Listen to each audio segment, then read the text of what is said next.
I was first introduced to South Park when I was around 10 years old. I was at my friend's house and they somehow managed to get a hold of the copy of the South Park movie, South Park Bigger, Longer, and Uncut. Now, as a young and impressionable 10-year-old, should I have been watching this movie? Absolutely not. But upon hearing Cartman's timeless song, Carl's Mum's a Bitch, I was in love. And I've been a fan of South Park ever since. I'd recently started re-watching the series in preparation for playing South Park The Stick of Truth, as I wanted to make sure I was able to pick up on all of the references to the show, and I had an absolute blast watching it. And South Park The Stick of Truth is an absolute love letter to the show. The story manages to bring the essence of the show into a video game format, and they executed the story perfectly. South Park is truly the only series out there that can get away with what it does, and it manages to bring this essence into the game.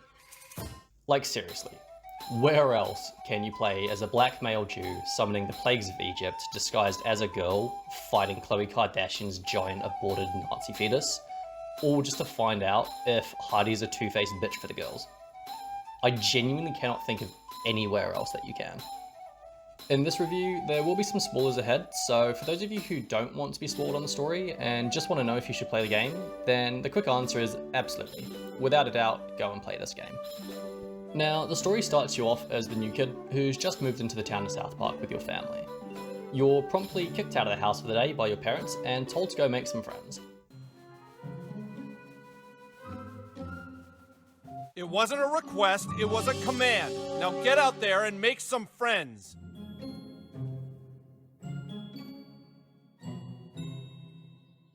Will you go out and be a kid for Christ's sake? You see Paladin Butters getting attacked by an elf, and after shouting for help, you step in and help Butters out. After the combat ends, you discover that you're the prophesized new kid, and are taken to see Cartman, the Wizard King and the leader of the Kingdom of Cooper Keep, or, as the game so eloquently calls it, the KKK. You're tasked with gathering an army to help the KKK stave off the Elven onslaught, which is led by Kyle, the High Jew Elf King. And in the usual South Park fashion, things quickly spiral out of control, with your character getting anally probed by aliens whilst having a casual chat about the town with Randy, to the US government covering up the alien spaceship that you were probed on as a new Taco Bell that is being built, and more. There are also smaller side quests scattered throughout the town, such as Al Gore recruiting you to help down the ever-elusive Man-Bear-Pig, or helping Mr. Hankey find his children in the sewers that help flesh out the town and give it more life. The evening of Night 2 especially is just pure comedy that can only be done in a South Park game. I won't spoil anything, but you're definitely in for something. The story was easily the best part of the game, and it truly made you feel like you were in the middle of a South Park episode, with all the characters' antics and jokes. Even just the set locations were exactly what you'd expect to find in a South Park game, which brings us to the open world. The town is a fully interactable open world that you can explore at your own leisure, with most of the main characters from the show making an appearance in one way or another. Even the quote-unquote filler characters like Scott Malkinson or the Goth Kids make an appearance, and they help fill smaller roles like giving you side quests or acting as merchants at the KKK and the Elven bases as a few examples.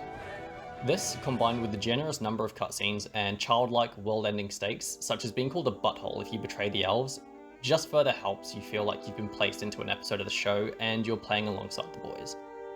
Now, as nice as it was to walk around and feel like you're part of the town, the overworld did leave something to be desired. The only real activities outside of the side quests were finding loot chests and finding the Chin Pokemon collectibles, which were scattered throughout the town. One nice thing though was that each evening you'd gain new abilities that help you traverse the world in different ways. Though, with the layout of the town and the constant enemies scattered throughout the open world, I found myself just hopping from fast travel point to fast travel point to get around quicker and avoid enemies. The mix-up in art style to a top-down pixel game when you go to Canada was a really nice change of pace, and the contrast to the side-scrolling style of America fit perfectly, and really helped to break up and sell the differences between the countries. And the buddy interactions in the overworld, such as Kenny using his charm to beat up the gingers guarding the school, or Butters giving an NPC a pat on the back to make him feel better, were just cute and funny, and they had that unique South Park charm, which only left me wishing they had more of them throughout the game. As I got towards the end of the game, I did see a notable increase in the number of bugs. There were multiple instances where the combat would start, but the combat music wouldn't play, so I was just left with an awkward silence that was only broken up by the characters speaking or ability noises. The hammer of justice shall strike the nail of evil into the board of being sorry!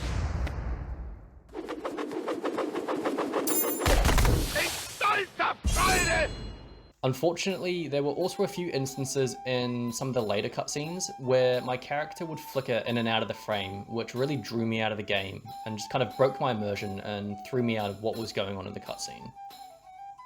And it genuinely could have just been brain lag or something, but I swear there were some instances where the weapon and ability QuickTime events just didn't appear, causing me to fail an attack. I only noticed these bugs during the final hour or so of the game, and the rest of the game was really polished, so it wasn't a major issue. A couple things I noticed in the UI could have also been done better. I somehow managed to forget what the key was to swap your magic ability in the overworld, and the help menu in-game was no help at all. I eventually had to go out of the game and Google it to find out, but this could have easily been sorted by having a key mapping section in the in-game menu. Another one was potentially just a PC issue, but I found I could only sell items one at a time by manually selecting an item and moving the mouse over to the sell button, and the menu would then reset to the top after selling something. The closest thing I found to a solution was by double-clicking an item, and it would sell without me having to move the mouse over, but it was still a very time-consuming process, and I never figured out a better way. And finally, this one is just a nitpick, but the references to the show that you could pick up, like the Antonio Banderas doll, counted as junk. I personally really enjoy holding on to these kinds of items in games, and having to manually sort through them was quite tedious. It would have been really nice if they were also a collectible like the Chim Pokemon, but again, that was just a nitpick. The combat was enjoyable, featuring a turn-based system where you could use a single item and an action for both yourself and your buddy each turn. Generally, it felt quite fair, but it would have been nicer to have slightly more buddies in your party during combat, which would have really sold the idea that you were playing with your new friends.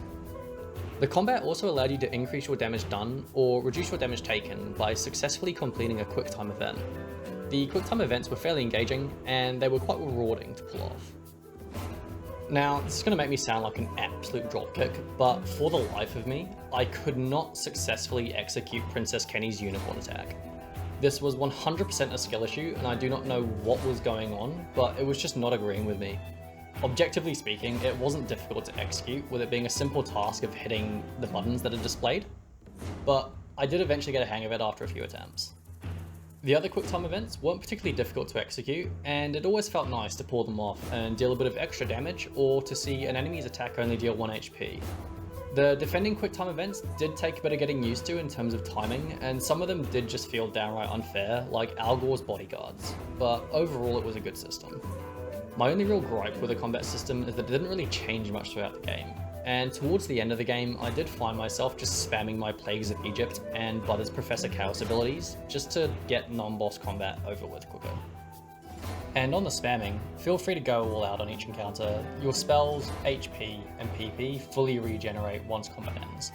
The only exceptions to this are the summons, which are usable once per day per summon, and mana, which as a design choice didn't really make much sense to me since everything else refilled at the end of combat, so I don't understand why that didn't too. Now, the absolute nukes that were the summons are unlocked by completing side quests for the different characters in the town, and they're pure gold. Again, each summon can only be used once per day on a non-boss fight, and they completely embody the essence of South Park. The first time I saw Mr. Slave shoving a kid up his ass had me genuinely burst out laughing. I also found there was quite a lot of build diversity in the game, with different elements like fire or ice, melee versus ranged weapons, different abilities and debuffs, with PP regen which would let you spam those abilities. All of this was really nice, and later on in the game I found myself swapping out to different builds every few hours.